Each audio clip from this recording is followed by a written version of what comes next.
Hey Wizards and Witches, and now we're going to see why this is in the Fantastic Beasts trailer. You want me to hunt him down? To kill him? Dumbledore, why can't you go? I cannot move against Grindelwald. It has to be you. Now, many people attribute this action to Dumbledore's love of Grindelwald. I kind of disagree. While this may form part of the reason, I believe there's a lot more to it, namely in the King's Cross chapter in the Deathly Hallows. So Dumbledore lost his father after he went to Azkaban. This is for attacking Muggles that tortured Ariana, Dumbledore's sister. After this ordeal, Ariana had a number of mental conditions, which meant she couldn't be left alone and had to be constantly cared for. Dumbledore later lost his mother while she was caring for Ariana, which meant Dumbledore had to come back and look after the family. Dumbledore, having finished at Hogwarts, was planning on taking a world tour with Alpheus Doge, as traditional at the time. Dumbledore much resented coming back, seeing it as a waste of his talents. Albus says, "I was gifted, I was brilliant, I wanted to escape, I wanted to shine, I wanted glory. I was selfish, Harry, more selfish than you, who are a remarkably selfless person, who could possibly imagine." Aberforth, Dumbledore's brother, who was still at school, offered to do the job of looking after Ariana, but Dumbledore insisted that he stay on and do his studies. Dumbledore goes to say, "I returned to my village in anger and bitterness, trapped and wasted, I thought, and then of course he came." So this is where Grindelwald makes an appearance.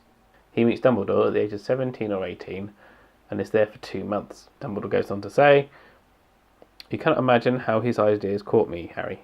Inflamed me, Muggles forced into subservience. We wizards triumphant, Grindelwald and I, the glorious young leaders of the revolution. Oh, I had a few scruples. I assured my conscience with empty words, it would all be for the greater good, and any harm done would be repaid 100-fold in benefits for wizards." My brothers, my sisters, the clock is ticking fast. My dream, we who live for truth, for love. The moment has come to take our rightful place in the world where we wizards were free. So Dumbledore was tempted by power, his Achilles heel. So this is where it all goes wrong. Recently turned in the form of my rough, unlettered, and infinitely more admirable brother, I did not want to hear the truth he shouted at me. I did not want to hear that I could not set forth to seek the Hallows with a fragile, unstable sister in tow. The argument became a fight. Grindelwald lost control, that which I had always answered him, though I pretended not to, now sprang into terrible being, and Ariana, after all my mother's caring and caution, lay dead upon the floor. So at this point Grindelwald flees with his plans for power, Muggle torture, and uniting the Hallows. Dumbledore is left to bury his sister. I, meanwhile, was offered the post of Minister for Magic, not once, but several times. Naturally, I refused. I had learnt that I was not to be trusted with power. I had proven as a very young man that power was my weakness and my temptation. It is a curious thing, Harry, but perhaps those who are best suited to power are those who have never sought it. Those who, like you, have leadership thrust upon them, and take up the mantle because they must, and find to their own surprise that they wear it well. This again points to the reason why he wants Newt to take on Grindelwald. Do you know why I admire you, Newt? You do not seek power. You simply ask, is the thing right? They say he feared me, and perhaps he did, but less, I think, than I feared him. It was the truth I feared, you see. I never knew which of us, in that last horrific fight, had actually cast the curse that killed my sister. I dreaded beyond all things the knowledge that it had been I who brought about her death, not merely through my arrogance and stupidity, but that I actually struck the blow that snuffed out her life. I think he knew it. I think he knew what frightened me.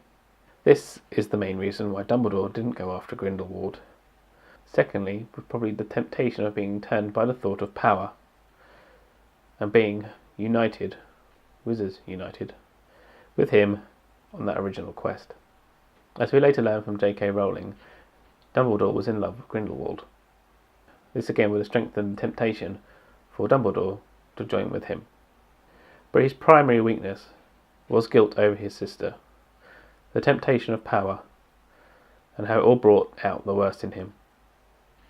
So that's my theory. Well, it's not really my theory, it was in the book. That's my theory on why Dumbledore doesn't go after Grindelwald. Also, by looking through here, you can see the parallels between Newt Scamander and Harry. Harry being relatively selfless, and Newt not taking sides. This makes both of them relatively immune to the influences of Grindelwald. So I hope you enjoyed this video, despite this horrific cold I have. But given the trailer, I just thought I had to make this video, even if it killed me. Please comment on what you think of my ideas. Feel free to tell me I am wrong, I'm an idiot. Hit subscribe and the old notification bell to be alerted to any new videos I do. They can be quite random as we lead up to Fantastic Beasts and a possible launch of Wizards Unite. So let's sit back, relax, enjoy Fantastic Beasts when it comes out, and see you later.